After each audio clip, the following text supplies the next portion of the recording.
मित्रांनो, परत एकदा स्वागत आहे तुमचं आपला गाईड आपल्या युट्यूब चॅनलवर।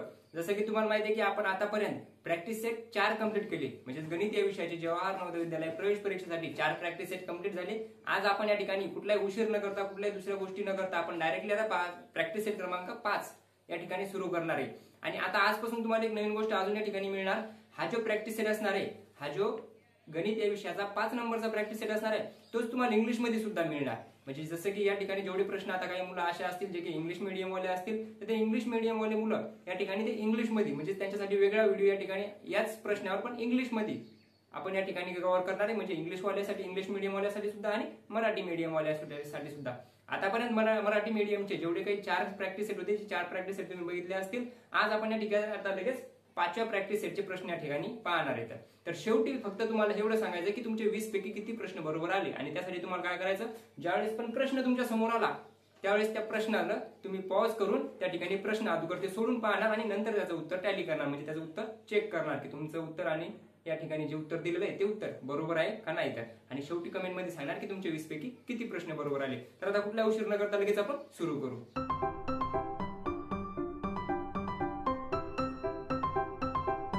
तर या ठिकाणी आता तुम्ही पाहू शकता, या साईडला तुमच्या समोर प्रश्न आलेला आहे आणि हा प्रश्न तुम्ही आता व्हिडिओ पॉज करून याचं उत्तर काढणार आणि त्याच्यानंतर तुमचं उत्तर काढणं झाल्याच्या नंतर परत व्हिडिओ सुरू करणार आणि त्याचं उत्तर टॅली करणार, म्हणजे उत्तर बरोबर आलं का नाही। तर या ठिकाणी पहा तुम्ही, तुमच्या समोर काय प्रश्न दिलेला आहे। जर 36,490 काय दिलेलं आहे, 36,490 36,490 या संख्येतील 6 आणि 9 यांच्या अंकस्थानाची अदलाबदल केली तर येणाऱ्या संख्येतील फरक किती असेल।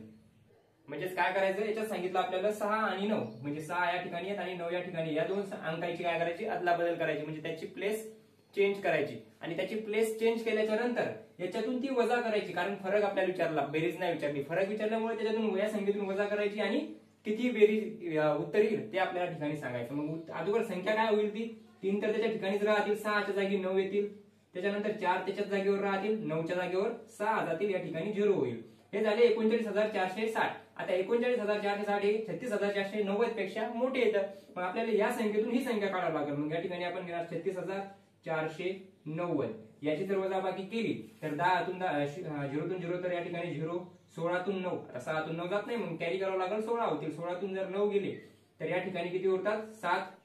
त्याच्यानंतर 4तून आता या ठिकाणी 3 राहिले, या ठिकाणी किती राहिले, 3, कारण इथे एक कॅरी केला होता, इथे 13 होतील। 13तून 7 जर गेले तर या ठिकाणी 9 राहतील, इथे राहिले 8, कारण एक कॅरी केला होता। 8 मधून 6, या ठिकाणी 2, आणि 3 मधून 3 गेले 0, म्हणजेच 2,970। तर 2,970 तुमचा पर्याय काय दिलेला आहे, पर्याय दिलेला आहे ए। आणि हे जर तुमचं उत्तर बरोबर आलेलं असेल तर तुम्ही ए ला काय करणार, म्हणजे 1 नंबरला काय करणार, बरोबर करणार। असं करत करत तुम्ही 20 पर्यंत किती प्रश्नापर्यंत जाता, म्हणजे 20 प्रश्नापर्यंत तुमचे किती प्रश्न बरोबर येतात ते त्या ठिकाणी तुम्ही सांगणार। तर या ठिकाणी आता दुसरा प्रश्न आपण पाहू।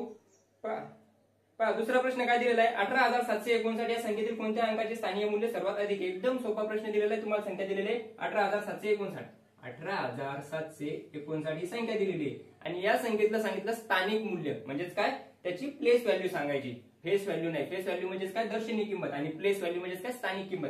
आता स्थानिक किंमत काय असती, स्थानिक किंमत म्हणजे त्याच्या स्थानावरून, त्याच्या जागेवरून जी किंमत ठरवल्या जाते ती असते त्याची स्थानिक किंमत। जसं की तुम्ही कुठं बसता, कोणत्या लोकांसोबत राहता, याच्यावरून तुमची किंमत ठरते, तसेच संख्येची सुद्धा किंमत ठरते की ती कोणत्या ठिकाणी बसलेली आहे। मग सर्वात जास्त तुम्ही जर बघितलं, इकडून जर इकडे गेले तर तुम्ही याची प्लेसची व्हॅल्यू जी असते ती काय होत जाते, कमी होत जाते, आणि इकडून इकडे काय होत जाते, वाढत जाते। जसं की 1 नंबरला कोणी 9, तर या 9ची व्हॅल्यू काय असणार, 9, कशामुळे, कारण 9च्या समोर कोणीच नाही। मग 9च्या समोर कोणीच नाही याचा अर्थ 9च्या मागे कोणीच नाही। आता 9च्या मागे कोणीच नाही याचा अर्थ त्याची व्हॅल्यू किती आहे, सर्वात कमी आहे। पण 5च्या मागे कोण आहे, 5च्या मागे एक अंक आहे, तो म्हणजे 9, मग 5च्या समोर किती लिहिणार तुम्ही, 1 0, म्हणजे झाली 50। 70च्या मागे किती अंक आहे, 1 आणि 2, मग 7 वर तुम्ही काय लिहिणार, 1 आणि 2, 70च्या नाही 7च्या। या ठिकाणी किती आहे, 8, मग 8 लिहिले। 8च्या मागे किती अंक आहेत, 1 2 आणि 3, तर याच्यात 1 2 आणि 3 लिहिणार। 1च्या मागे किती लिहावं लागतील, 1 2 3 4, म्हणजे सर्वात जास्त किंमत जर तुम्ही बघितली तर कोणाची आहे, 1 ची। किती आहे, एकक, दशक, शतक, हजार आणि 10,000, म्हणजे 10,000 ही किंमत आहे या 1 ची। मग सर्वात जास्त व्हॅल्यू पण कोणाची असणार, या 1 चीच असणार। मग पर्याय क्रमांक आपलं काय राहील, याचं उत्तर ए हे राहील आपलं याचं बरोबर उत्तर। कशामुळे कळालं असेल, सर्वात कमी जर विचारली असती तुम्ही काय सांगितली असती, 9 सांगितली असती। आणि याच्यातूनच तुम्हाला अजून प्रश्न कसा विचारला जातो की सर्वात जास्त स्थानिक किंमत असणाऱ्या संख्येची आणि सर्वात कमी स्थानिक किंमत असणाऱ्या संख्येमधील फरक। मग तुम्हाला काय करावं लागतं, या 10,000तून हे 9 वजा करावं लागतं, असाही प्रश्न तुम्हाला या ठिकाणी दिलेला राहतो। लगेच पाहू आपण 3 नंबरचा प्रश्न. 2 प्रश्न तुम्हाला समजले असतील, 2 पैकी 2 तुमचे बरोबर आले असतील, कारण या ठिकाणी दोन्ही प्रश्न कसे होते, एकदम सोपे होते. 3 नंबरचा प्रश्न काय दिलेला आहे? 3 नंबरचा प्रश्न जरासा चांगला प्रश्न दिलेला आहे. काय सांगितलं पहा, एक इंधन तासाला 84,500 लिटर पाणी खेचतं एका तासाला. किती तासाला? एका तासाला. म्हणजे 1 तास जर इंधन चाललं, एखादी मोटर एखादं इंधन जर का चालू ठेवलं, तर ते 84,500 लिटर, किती? 84,500 लिटर एवढं पाणी खेचतं. म्हणजे एवढं पाणी भरतं असं काही म्हणा, पाणी खेचतं, पाणी भरतं किंवा पाणी सोडतं. काय करतं? 84,500 लिटर पाणी एका तासाला खेचतं. त्याच्यानंतर ते एका दिवसात 10 तास चालतं.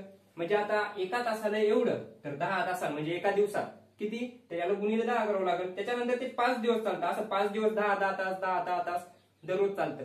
मग याचा अर्थ आपण डायरेक्ट म्हणू शकतो की 84,500 गुणिले 10 म्हणजे हे झालं एका दिवसाचं, आणि हे झालं 5 म्हणजेच 5 दिवसाचं. हे पूर्ण याचा गुणाकार जर केला तर आपल्याला जे उत्तर येईल तेच असणार आपल्या याचं प्रश्नाचं उत्तर. कसं करणार पहा, जेवढे झिरो आहेत ते झिरो सोडून द्या. 1 2 आणि 3 शून्य आहेत ना, 1 2 आणि 3 शून्य लिहून घेतले. आता 1 चा गुणाकार किती सोबत जरी केला तर 1च येणार, म्हणजे 1 पण कटला. आता काय करणार? फक्त 5 न गुणणार.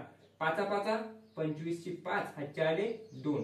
आता 5 चूक 20, 20 आणि 2 22 ची 2 हातचे आले 2, आणि 5 8 40, 40 आणि 2 42. तर याचं उत्तर काय येणार पहा, या ठिकाणी 42,25,000. 42,25,000 लिटर हे असणार याचं उत्तर. आता पर्याय क्रमांक कोणता दिलेला आहे? 42,25,000. तर 42,25,000 तुम्हाला दिलेला आहे पर्याय क्रमांक डी मध्ये, म्हणजे 4 नंबरचा असणार याचं बरोबर उत्तर. काय केलं? फक्त त्या जेवढ्या संख्या दिल्या होत्या त्याचा गुणाकार केला. त्याच्यानंतरचा प्रश्न काय दिलेला आहे पहा, त्याच्यानंतर तुम्हाला विचारलं की दोन संख्येची बेरीज, दोन संख्या असतील, कोणत्या तरी संख्या असतील आपल्याला माहित नाही, त्याची बेरीज काय दिलेली आहे? समजा x अधिक y संख्या आहे, x अधिक y असं घ्यायचं कामच नाही, पण तुम्हाला समजण्यासाठी घेतो. 3,45,000 3,45,678 अशी संख्या दिलेली आहे. आणि या संख्येत काय सांगितलं? 3,45,678 मध्ये या दोन संख्येची बेरीज आहे, आणि एक संख्या ही दुसऱ्यापेक्षा 16,016 ने मोठी आहे. 16,016 ने मोठी. आता याच्यात आपण डायरेक्ट x अधिक 16,016 अधिक y बरोबर असं या ठिकाणी असं पण करू शकतो, पण असं न करता आपण याला सोप्या पद्धतीत कसं सोडू शकतो ते तुम्हाला सांगतो पहा.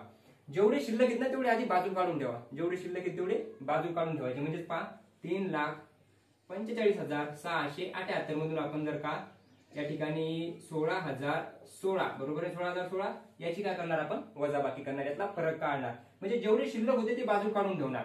मग जेवढे शिल्लक होते तेवढे बाजू काढले तर 8 मधून 6 गेले किती उरतील? 2 उरतील.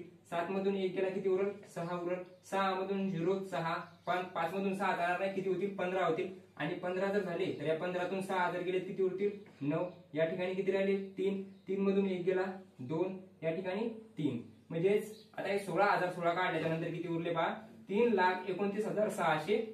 3,29,662 एवढी संख्या उरली. आता ह्या दोन्ही संख्या सारखाल्या असणार, x अधिक y म्हणजेच एवढे येणार, x अधिक y म्हणजेच एवढे येणार.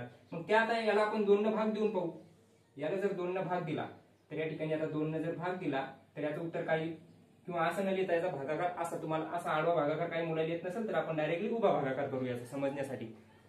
उभा भागाकार कसा करायचा? आडवा भागाकार समजत असेल तर आडवा भागाकार एकदम चांगली गोष्ट आहे, नसेल समजत त्याला आपण असे बी करू शकतो. 2 न भाग देणार. 2 न भाग कशामुळे देणार?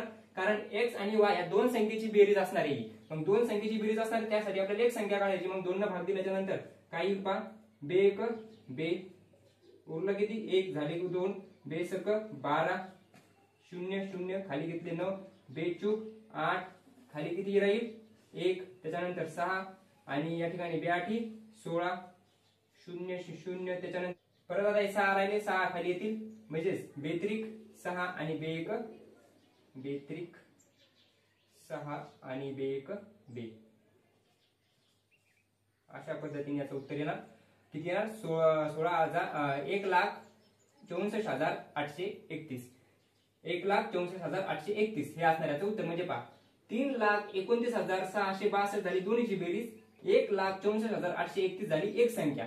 आता एक संख्या झाली 1,64,831. आता तुम्हाला लहानी संख्या जर विचारली असती तर तुम्ही हेच उत्तर लिहिलं असतं. 831 पहिलंच उत्तर दिलेलं आहे पहा, 1,64,831. आता बऱ्याच जणांनी काय केलं असेल? ए याचा ऑप्शन मारला असेल, पण ए बरोबर उत्तर राहणार नाही. ए बरोबर उत्तर राहणार न मागचं कारण काय? कारण तुम्हाला लहानी संख्या नाही विचारली. आता या दोन संख्या झाल्या, ही एक संख्या आणि ही एक संख्या, ही एक आहे आणि ही एक आहे, पण इथे शिल्लक होते ना एका संख्येत किती होते? 16,016.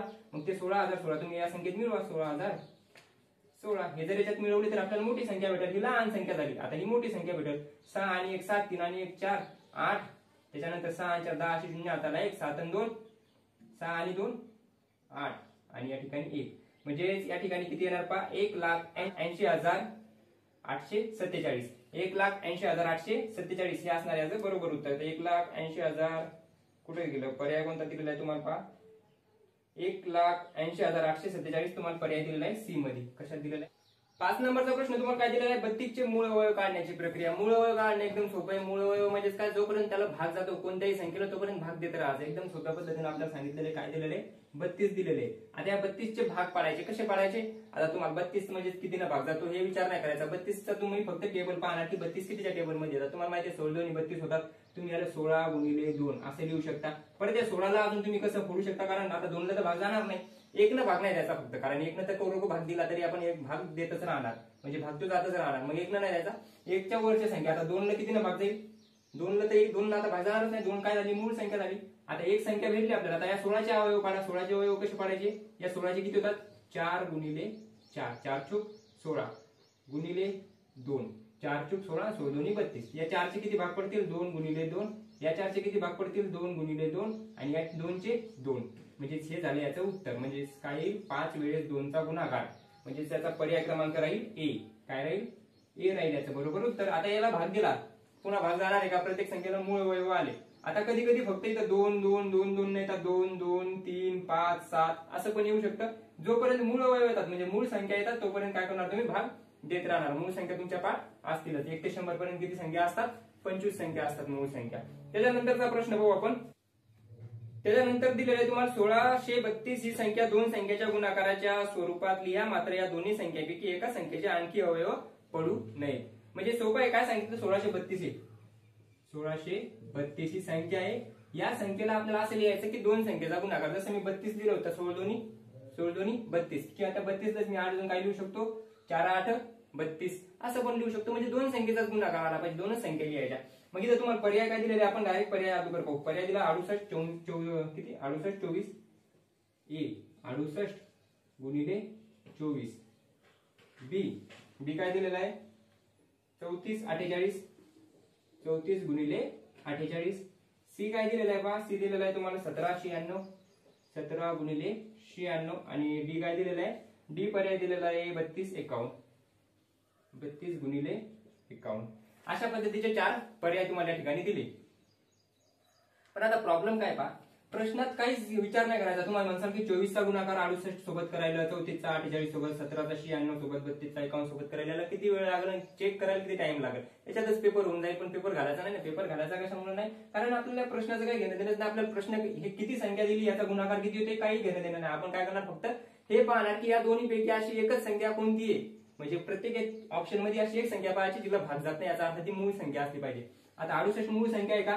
नाही, कारण ती समसंख्या आहे. 24 ही सुद्धा नाही. त्याच्यानंतर 34 ही सुद्धा नाही. 48 ही सुद्धा नाही. 17 मूळ संख्या आहे, मग त्याला आपण ठेवणार. 32 मूळ संख्या नाही. 51 मूळ संख्या नाही. 51 कशामुळे मूळ संख्या नाही? 5 आणि 1 6 होतात. 6 म्हणजेच काय? त्याची बेरीज जर 6 येत असेल, कोणत्याही संख्येची बेरीज, संख्येतील अंकाची बेरीज जर का बेरीज जर का 3 न भाग जात असेल तर त्या संपूर्ण संख्येला 3 न भाग जातो. याचा अर्थ याला 3 न भाग जाईल. मग या ठिकाणी ही तर मूळ संख्या राहणार नाही. मग मूळ संख्या फक्त एकच आहे 17. आणि आपल्याला 96 ची गरजच नाही, कारण काय सांगितलं होतं? दोन्ही संख्येपैकी एकच संख्या काय असली पाहिजे? मूळ असली पाहिजे. आता मूळ डायरेक्ट नाही विचारलं, पण काय विचारलं होतं की तिला भाग नाही गेला पाहिजे. मग भाग तर हिला जात नाही ना. मग हेच काय असणार आपल्या याचं? पर्याय क्रमांक सी बरोबर आन्सर असणार. पर्याय क्रमांक सी असणार आहे आपल्या याचं बरोबर उत्तर. याच्यानंतरचा प्रश्न लगेच पाहू आपण. 7 नंबरचा प्रश्न काय दिलेला आहे पहा तुम्हाला? गुणाकाराचा प्रश्न दिलेला आहे. काय दिलेला? 2 गुणिले किंवा 2 0.2 आणि 0.02 आणि 0.002 याचा गुणाकार काय करायचा? ठीक आहे. 2 त्याच्यानंतर गुणाकारात 0.2 गुणाकारात 0.02 गुणाकारात 0.002 याचा करायचा गुणाकार. आता गुणाकार करण्यासाठी तुम्हाला एक माहिती पाहिजे. काय करायचं असतं की पॉईंट. आता पॉईंटचा विचार आपण कधी करतो? बेरीज आणि वजाबाकी मध्ये पॉईंट खाली पॉईंट घेतो. इथं तसं नाही करायचं. इथं काय करायचं? संख्या पहा फक्त किती येतं. इथं 2 येतं, इथं 2 येतं, इथं पण 2 येतं आणि इथं पण 2 येतं. पॉईंट 0 काढून टाकले. किती वेळेस 2 येतं? 1 2 3 आणि 4 वेळेस. याचा जर गुणाकार केला तर 2 दोन्ही 4 4 दोन्ही 8 8 दोन्ही 16. किती येणार? 16 येणार. आता 16 तर पर्याय क्रमांक ए मध्ये पण आहे, बी मध्ये पण आहे, सी मध्ये पण आहे आणि डी मध्ये पण आहे, पण आता पॉईंट कुठे येणार? तर पॉईंट तुम्ही मोजणार आता की इथं पहा, झिरोच्या नंतर किती, पॉईंटच्या नंतर किती अंक येतात? 3. किती अंक येतात? 3. पॉईंटच्या नंतर किती अंक येतात? 2. पॉईंटच्या नंतर किती अंक आहे? 1. इथं तर पॉईंटच नाही, म्हणजे 3, 4, 5 आणि 6, म्हणजे पॉईंटच्या नंतर 6 अंक असले पाहिजेत. जेवढे पॉईंटच्या नंतर इथं अंक होते, पॉईंटच्या नंतर इथं जेवढे अंक होते तेवढे इथं पण असले पाहिजे. मग 6 कसे होतील? 1, 2 तर झाला, 3, 4, 5, 6 आणि पॉईंट देऊन 0. हे असणार याचं बरोबर उत्तर. काय केलं समजलं असेल? म्हणजे पॉईंटच्या नंतर 6 अंक या ठिकाणी असले पाहिजे. असा पर्याय तो क्रमांक तुम्हाला दिलेला आहे डी. डी मध्ये असा पर्याय दिलेला आहे, म्हणजे याचं उत्तर असणार डी. बरोबर आला असेल तुमचं? नसेल आलं तर याचं बरोबर एकदा परत एकदा तुम्ही या ठिकाणी पाहून घ्या. त्याच्यानंतर पहा पुढचा प्रश्न दिलेला आहे 8 नंबरचा. एक थोडासा चांगला प्रश्न दिलेला आहे, अपूर्णांकाचा प्रश्न दिलेला आहे. अपूर्णांक पण कसं दिले? शाब्दिक रूपात दिलेलं आहे. मग या ठिकाणी आता 8 नंबरचा प्रश्न पाहू. 8 नंबरच्या प्रश्नात तुम्हाला विचारलं, एक टाकी काठोकाठ भरली असता तिच्यात 45 लिटर पाणी मावतं. म्हणजे एक टाकी आहे ती 45 लिटरची टाकी आहे, तिच्यात जर पाणी भरलं तर 45 लिटर पाणी बसते एवढी. या टाकीत टाकीच्या 4/9 भाग पाणी भरले आहे, त्यातील 2/5 पाणी बाहेर काढून टाकल्यावरती पुन्हा काठोकाठ भरण्यासाठी तिच्यात किती पाणी घालावे लागेल? एक टाकी आहे, सरळ सरळ किती लिटरची आहे? म्हणजे 45 लिटरची टाकी असं म्हणू शकतो आपण की तिच्यात 45 लिटर पाणी बसतं. पण आता पाणी बसवलं 45 लिटर का? नाही, या टाकीच्या 4/9 भाग पाणी भरला आहे, म्हणजे 4 भाग भरलेले आहेत, 9 भाग खाली आहे. 4च भाग भरले, 9 भागापैकी 4 भाग भरले असं म्हणणं आहे. सॉरी, 9 भागापैकी 4 भाग भरले. मग याचे या ठिकाणी 4 भाग भरले कितीपैकी? 9 भागापैकी. मग याचा 9 5 45, 5 20 लिटर पाणी भरलेलं आहे. 20 लिटर पाणी भरलेलं आहे आणि त्यातील 2/5 पाणी बाहेर काढून टाकणार. आता 20 लिटर जे पाणी होतं, या 20 लिटर मधलं परत बाहेर काढायचं पाणी. किती काढायचं? 2/5. म्हणजे 20चे 2/5 पाणी जर बाहेर काढलं तर 5 20 आणि 4 2 8 लिटर पाणी बाहेर काढायचं. किती लिटर? 8 लिटर. मग 8 लिटर पाणी जर का 20 लिटर मधून कमी केलं तर 20 मधून 8 गेले, 12 लिटर पाणी त्या टाकीत अजूनही आहे. किती लिटर पाणी टाकीत आहे? 12 लिटर. आता 12 लिटर टाकीत जर पाणी अजूनच असेल तर तिथे 45 लिटरची होती ना, मग अजून त्याच्यात किती भरावं लागेल? तर या 45 मधून तुम्ही 12 मायनस करा. 5 मधून 2 गेले 3, 4 मधून 1 गेला 3, 33 लिटर पाणी तुम्हाला अजूनही त्याच्यात मावू शकतं किंवा तुम्ही बसू शकता, टाकू शकता. किती लिटर? 33 लिटर. 33 लिटरचा पर्याय तुम्हाला कुठे दिलेला आहे? 33 लिटर तुम्हाला दिले आहे पर्याय क्रमांक सी मध्ये. कशात दिलेलं आहे? पर्याय क्रमांक सी मध्ये याचं उत्तर तुम्हाला दिलेलं आहे. त्याच्यानंतरचा प्रश्न पाहू आपण लगेच. किती नंबरचा? 9 नंबरचा प्रश्न. चांगला प्रश्न दिलेला आहे. आता चांगले प्रश्न या ठिकाणी तुम्हाला दिसतील. 9 नंबरच्या प्रश्नात विचारलं, 1250 मीटर लांब असणारी एक आगगाडी 2 मिनिटात 1 किलोमीटर अंतर कापते. आता ठीक आहे, कापते. जर ती स्थिर किंवा उभ्या असलेल्या दुसऱ्या आगगाडीला 4 मिनिटात ओलांडत असेल तर त्या उभ्या असलेल्या गाडीची लांबी किती? आता या ठिकाणी तुम्हाला एक गोष्ट माहिती पाहिजे, जसं की समजा तुम्हाला सांगितलं पहा, ही एक रेल्वे आहे, ही एक ट्रेन आहे जी की उभी आहे. काय? उभी आहे. आता ही उभी ट्रेन आहे, ही दुसरी ट्रेन आहे जी की चालत यायली. आता ही चालत येताना या ठिकाणी इथं आहे आणि हिलं कधी पण हिलं काय असते, एका मिनिटात ही किती किलोमीटर जाऊ शकते? एका मिनिटात ही 2 किलोमीटर जाऊ शकते. बरोबर ना? नाही, 2 मिनिटात 1 किलोमीटर जाऊ शकते. म्हणजे 2 मिनिट जरी चालली तर 1 किलोमीटर एवढा अंतर कापते. आणि तिला ही स्वतःची लांबी आहे तिची 1250. आता या ठिकाणी जर ही असेल तर इथून अशा पद्धतीने हिला पूर्ण या क्रॉस करायला हिला किती मिनिट लागतात? 4 मिनिट लागतात. किती मिनिट लागायले? तर 4 मिनिट लागायले. मग याला आपण कसं सॉल्व्ह करणार? आता या ठिकाणी जर 4 मिनिट लागत असतील तर सर्वात पहिले आपल्याला सांगितलं होतं, सध्या लांबी आपण काय करू? या पहिल्या रेल्वेची बाजूला ठेवू किंवा 1250 या ठिकाणी 1250 लांबी एवढं लिहून घेऊ.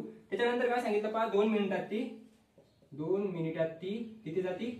1 किलोमीटर जाते. मग आता या ठिकाणी ती चालली किती? जर ती स्थिर किंवा उभ्या असलेल्या दुसऱ्या आगगाडीला 4 मिनिटात ओलांडते. आता तिला 4 मिनिट लागायले तर किती मिनिट लागायले? तर 4 मिनिट. आता ती 2 मिनिटात जर का 4 जात असेल म्हणजे बेदोनी 4 तर एका म्हणजे सॉरी तो 4 नाही, 2 मिनिटात जर 1 जात असेल तर 4 मध्ये किती जाईल? याचे डबल झाले, तिकडे बी डबल होईल म्हणजे 2 किलोमीटर जाईल. म्हणजे 4 मिनिटात ती 2 किलोमीटर अंतर पार करू शकल एवढा तिचा स्पीड आहे. मग आता 4 मिनिटात जर ती 2 किलोमीटर जात असेल याचा अर्थ जे डिस्टन्स असतं ते तिचं स्वतःचं पण तिला कव्हर करावं लागेल आणि त्या दुसऱ्या रेल्वेचं पण कव्हर करावं लागेल. आणि तिचं किती डिस्टन्स होतं? 1250 मीटर होतं. किती होतं? 1250. म्हणजे तिचं स्वतःचं डिस्टन्स अधिक दुसऱ्या जी उभी होती त्या ट्रेनचं डिस्टन्स किती व्हायला पाहिजे? 2000 व्हायला पाहिजे. मग त्या 2000 हिचं जर 1250 असेल तर हिचं किती असणार? आता हे 2 किलोमीटर आहे, याला आपण काय लिहू शकतो? किलोमीटरला आपण लिहू शकतो 2000 मीटर. 2000 मीटर. मग आता हे 2000 मीटर मधून जर या 2000 मीटर मधून 2000 मीटर मधून हे 1250 जर का काढले, किती काढले 1250, तर उत्तर किती 750 उत्तर येईल. म्हणजे 750 हेच काय राहणार त्या दुसऱ्या ट्रेनची लांबी असणार 750 मीटर. काय केलं माहितीये का, हे 2 मिनिटात जर 1 किलोमीटर म्हणजे 1000 मीटर, 1 किलोमीटर म्हणजे किती 1000 मीटर एवढा अंतर जाते. 4 मिनिटात ते 2000 मीटर जाईल म्हणजे 2 किलोमीटर जाईल. आणि टोटल डिस्टन्स का कव्हर करण्यासाठी तिला किती टाइम लागायला 4 मिनिट, कारण तिचं डिस्टन्स कव्हर करायला ती स्वतःचं आणि त्या दुसऱ्या उभ्या ट्रेनचं पण डिस्टन्स कव्हर करायली, आणि दोन्हीचे मिळून किती डिस्टन्स असणार 2000 मीटर असणार, तेच तर ती कव्हर करायली. आणि त्याच्यात तिचं स्वतःचं 1250 येतं, दुसऱ्याचं उरलेलं किती असणार 2000 मधून 1250 गेले 750, हेच असणार त्या दुसऱ्या ट्रेनच्या अंतर किंवा डिस्टन्स लांबी. मग याचं उत्तर काय राहील, उत्तर राहील सी. हे राहील तुमचं बरोबर अँसर. समजलं असेल, नसं समजलं तर परत एकदा व्हिडिओ मागे घेऊन तुम्ही या ठिकाणी चेक करू शकता कशा पद्धतीने केलं तर. त्याच्यानंतरचा प्रश्न काय दिलेला आहे पहा, 10 नंबरचा प्रश्न आहे. 10 नंबरचा प्रश्न तुम्हाला विचारला की एक माणूस मोटर गाडीने 180 किलोमीटर अंतर कापतो, 3 तासात कापतो. एक माणूस काय करतो, मोटर गाडीनं 3 तासात 180 किलोमीटर जातो. 3 तासात 180 किलोमीटर जातो. मग याचा या ठिकाणी स्पीड जो भेटेल, स्पीड किती भेटेल तुम्हाला, स्पीडचं 1 मिनिट थांबा, तुम्हाला स्पीडचा फॉर्म्युला माहिती आहे का, तुम्हाला एक माहिती पाहिजे. स्पीड म्हणजेच काय, वेग बरोबर अंतर भागिले वेळ म्हणजेच काय टाइम, असं याचा वेग निघत असतो. आणि आपल्याला आता या ठिकाणी वेग काढावा लागेल, म्हणजेच काय काढावं लागेल, स्पीड काढावं लागेल. स्पीड किती आहे, तर स्पीड तुम्हाला काढायचा, वेग काढायचा, तर वेग बरोबर अंतर किती आहे 180 किलोमीटर, वेळ किती लागायला 3 तास, 3 5 15, 3 6 18, म्हणजे त्या ठिकाणी 60 किमी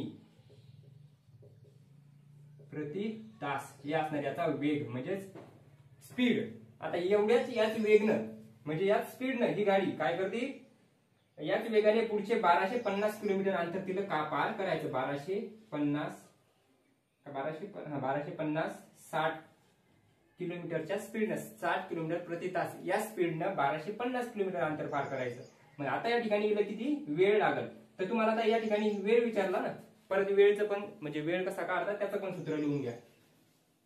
डायरेक्ट आता तुम्ही तर डायरेक्टच प्रश्न त्या ठिकाणी ज्यावेळेस तुम्ही परीक्षेत बसाल त्यावेळेस अशा या ठिकाणी सूत्र नाही लिहून घ्यायचे, डायरेक्ट तुम्हाला कळालं ना की 180 भागिले 3 करावं लागतं तर तेच करायचं, असं बाकीचं फॉर्म्युले नाही लिहित बसायचे. फक्त आता या ठिकाणी आपल्याला काय माहिती पाहिजे, काय विचारलं, त्याच वेगाने पुढचे 1200 अंतर कापायला त्याला आणखी किती वेळ लागेल. आता वेग झालं, वेळ विचारलं, आता वेळ बरोबर अंतर भागाकारात वेग अशा पद्धतीने लिहावं लागतं. म्हणजे हे वेळ इकडे जातं, वेग इकडे जातं. आता या ठिकाणी पहा अंतर किती दिलेले, अंतर दिलेले 1250 आणि वेग किती जाईल 60 चा, हे शून्य कटला, राहिलं किती 125 भागाकारात 6.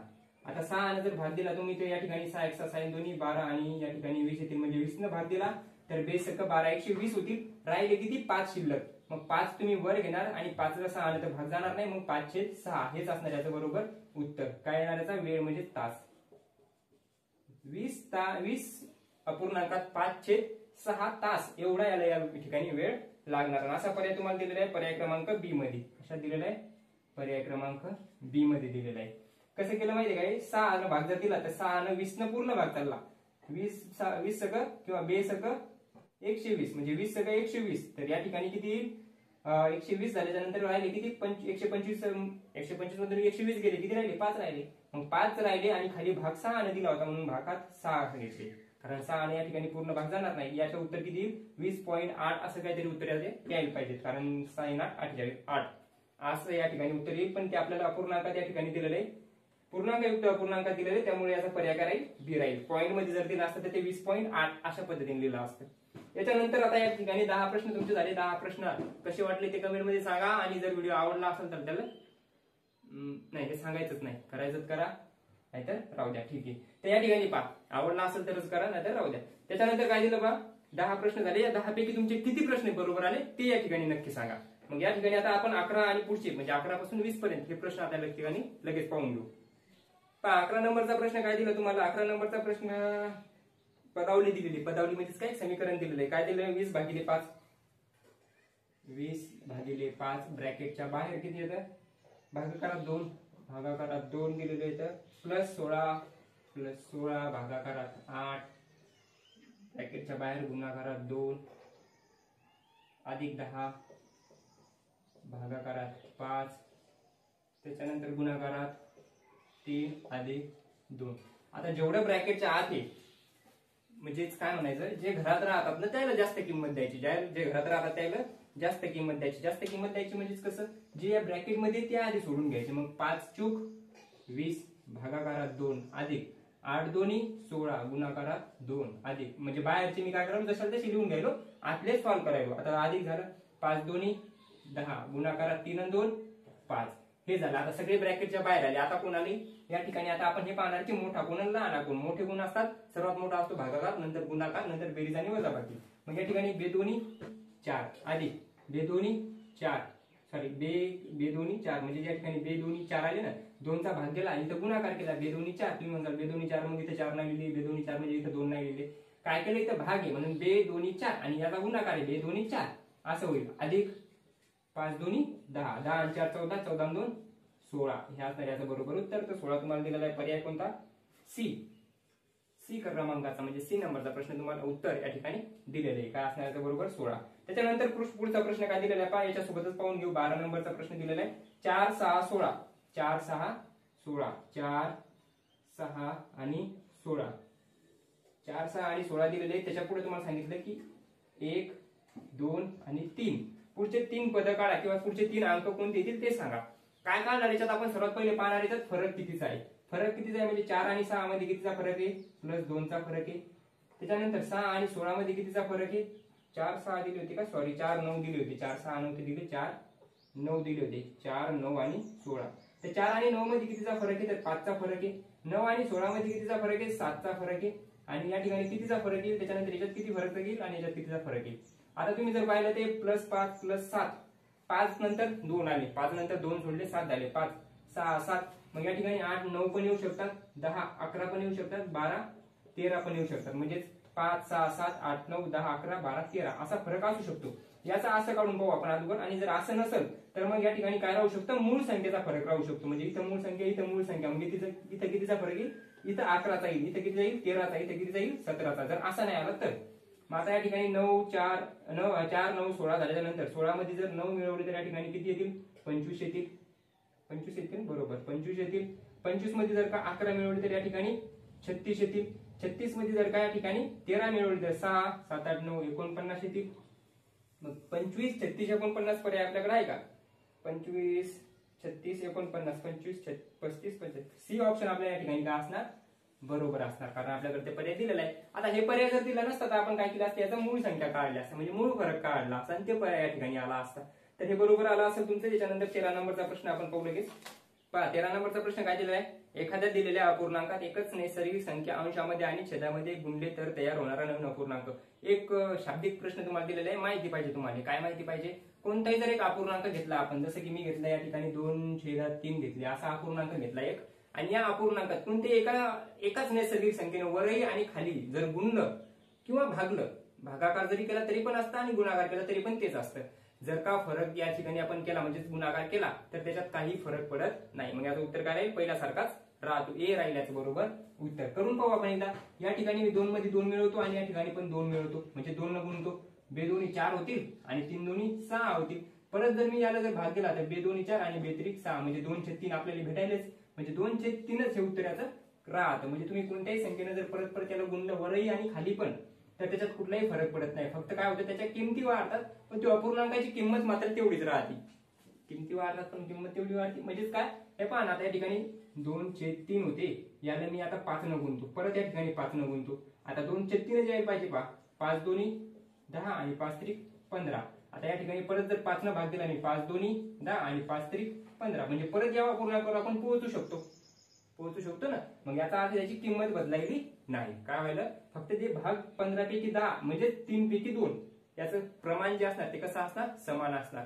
मग याची किंमत बदलत नाही. मग या ठिकाणी आपण काय म्हणू शकतो, तो जो अपूर्णांक आहे तो पहिल्या अपूर्णांकासारखाच राहतो. पर्याय क्रमांक ए हे राहील याचं बरोबर उत्तर, पर्याय क्रमांक ए.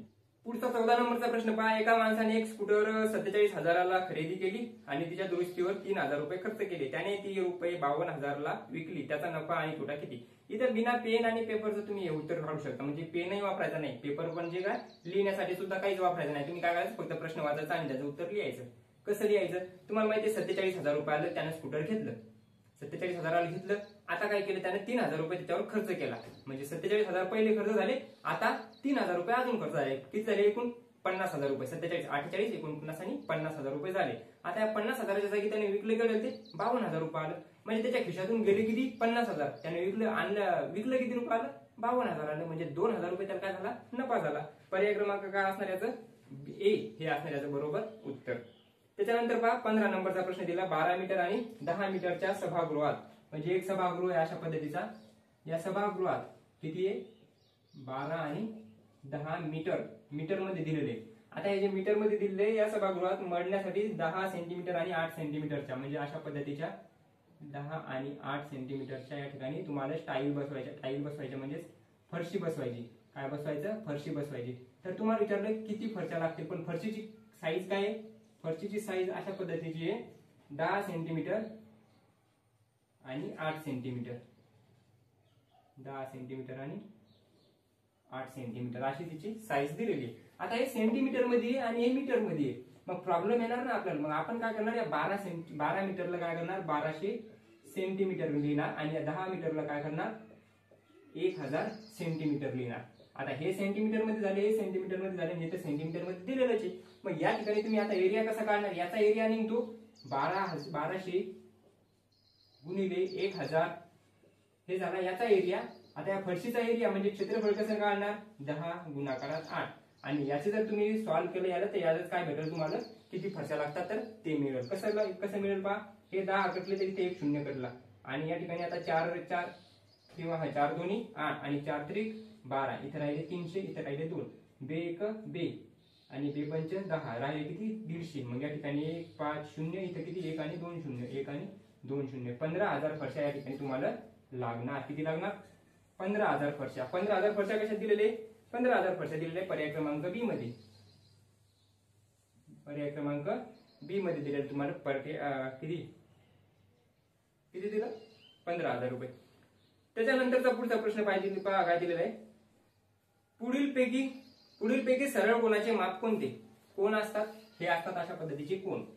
कोण म्हणजेच काय? हे अँगल आहे. पहा या ठिकाणी एक अँगल बनला, या ठिकाणी एक अँगल बनला, या ठिकाणी एक अँगल बनला, या ठिकाणी पण एक अँगल बनला. मग हे अँगल कसे असतात? तर या ठिकाणी पूर्ण जो राऊंड असतो हा पूर्ण राऊंड असतो 360 डिग्रीचा. किती डिग्रीचा? 360 डिग्रीचा. आता याच्यात काही अँगल कसे बनतात?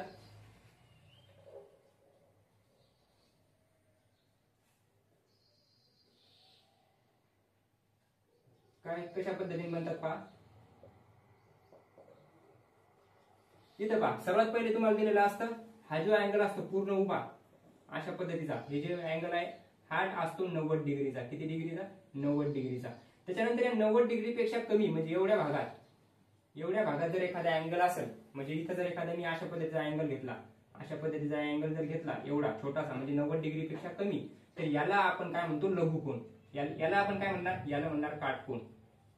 90 डिग्री जर असेल तर त्याला म्हणणार काटकोन. आता 90 डिग्री पेक्षा कमी जर असेल आणि 0 डिग्री पेक्षा जास्त असेल तर याला आपण म्हणणार लघुकोन. काय म्हणणार? लघुकोन. त्याच्यानंतर 90 डिग्री पेक्षा जास्त असेल, 90 डिग्री पेक्षा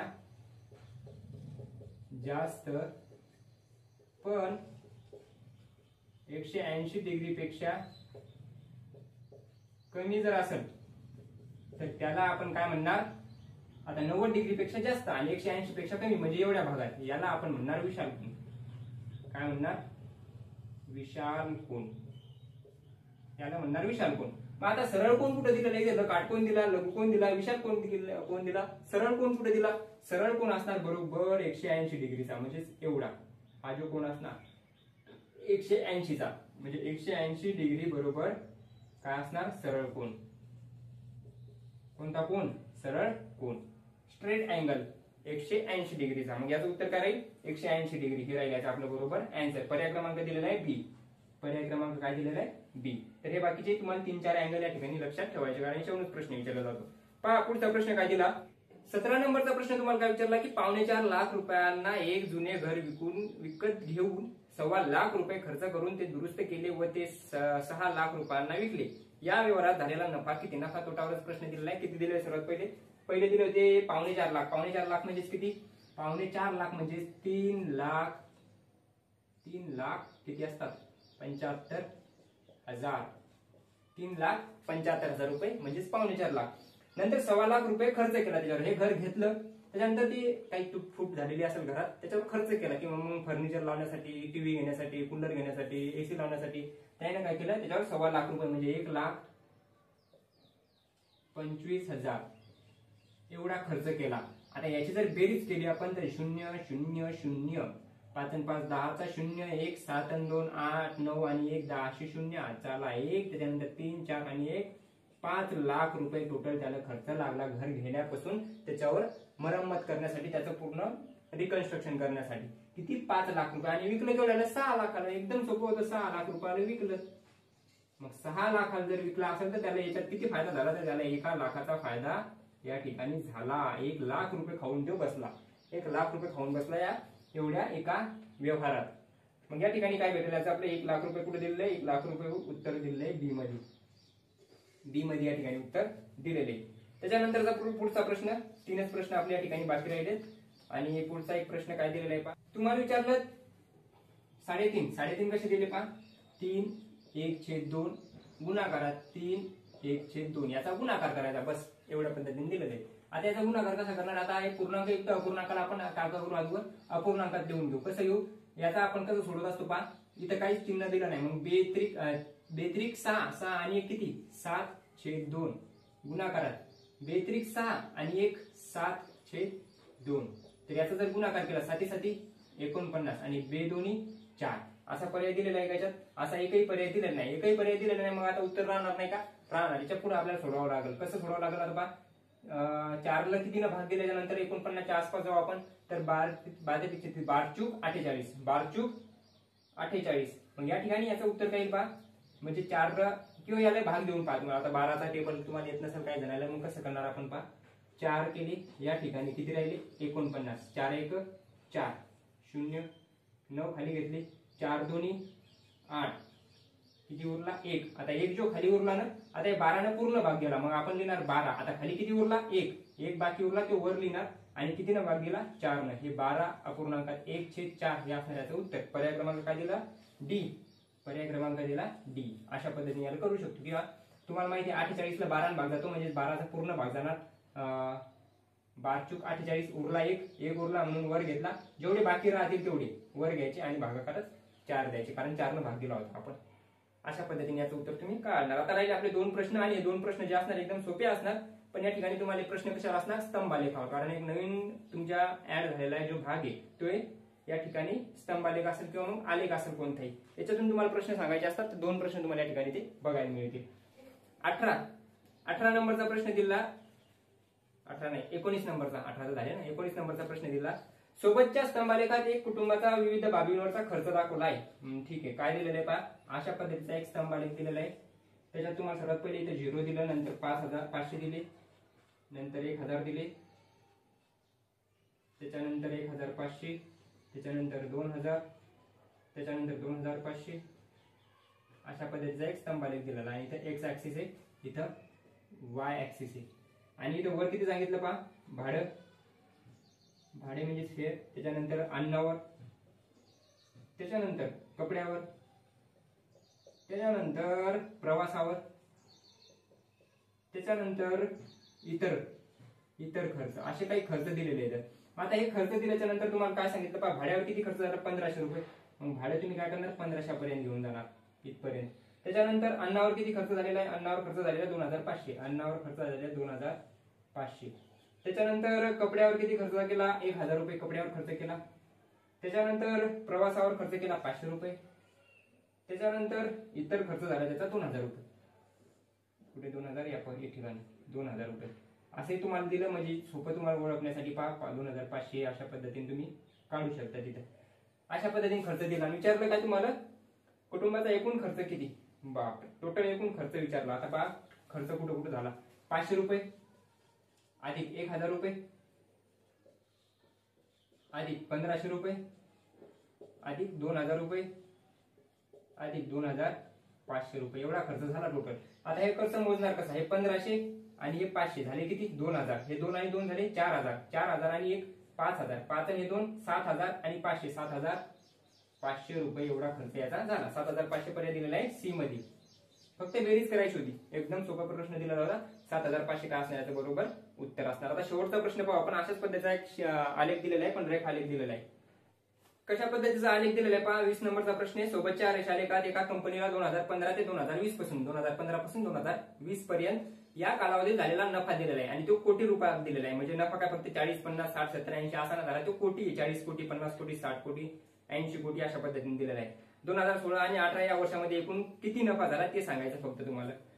आता तुम्हाला विचारलं काय फक्त 2016 मध्ये, 2016 म्हणजेच हे आणि 2018 मध्ये म्हणजेच हे, या दोन्हीची बेरीज विचारली. किती आहे पहा, या ठिकाणी 55 येतं आणि या ठिकाणी किती येते 65 येतं. हे तर 65 म्हणजे 60 आणि 60 120 कोटी. कुठे 120 कोटी, पर्याय क्रमांक सी हे असणार. याचं बरोबर उत्तर एकदम सोपे असतात हे आलेख, डायरेक्ट तुम्हाला उत्तर या ठिकाणी दिलेले असतात. तर हे झाले तुमचे 20 प्रश्न. या 20 प्रश्नापैकी तुमचे किती प्रश्न बरोबर आले, कोणकोणत्या घटकावरचे तुमचे प्रश्न चुकले. म्हणजे होऊ शकतं की आपल्याला तुम्हाला एखादा घटक जसं की नफा तोटावरचा काही प्रश्न जमला नाही तर तुम्ही ते कमेंट मध्ये सांगा. म्हणजे मी काय करू शकतो की फक्त नफा आणि तोटावरच एक व्हिडिओ, नफा आणि तोटा म्हणजे प्रॉफिट आणि लॉस या पूर्ण एका टॉपिकवरच एक व्हिडिओ या ठिकाणी बनवू शकतो. किंवा दुसरा एखादा टॉपिक असेल त्याच्यातला तुमचा, जसं की रेल्वेचा प्रश्न आला होता, रेल्वेचे 1-2 प्रश्न तुम्हाला दिसले तर रेल्वेचा नसेल जमलं तर रेल्वेचे प्रश्न कसे सोडवायचे त्याच्यावर आपण एक व्हिडिओ घेऊ. अशा पद्धतीचे तुमचे कोणता डाऊट आहे म्हणजे कोणती अडचण आहे ते तुम्ही या ठिकाणी सांगू शकता. त्याचबरोबर तुमचे 20 पैकी किती प्रश्न बरोबर आले ते तुम्ही या ठिकाणी नक्की सांगा कमेंट मध्ये. की 20 पैकी तुमचे 18 आले, 19 आले, 20 पैकी 20 आले, 20 पैकी 15 आले, होऊ शकतं 20 पैकी 10 आले, असे काही हरकत नाही. तुमचे जेवढे प्रश्न बरोबर आले असेल ते तुम्ही कमेंट मध्ये नक्की सांगा. व्हिडिओ कसा वाटला ते सांगा आणि आवडला असेल तर लाईक शेअर आणि सबस्क्राईब करायला विसरू नका. भेटूया पुन्हा एका नवीन प्रॅक्टिस सेट मध्ये, जो असणार आहे प्रॅक्टिस सेट क्रमांक 6. तोपर्यंत जय हिंद, जय महाराष्ट्र.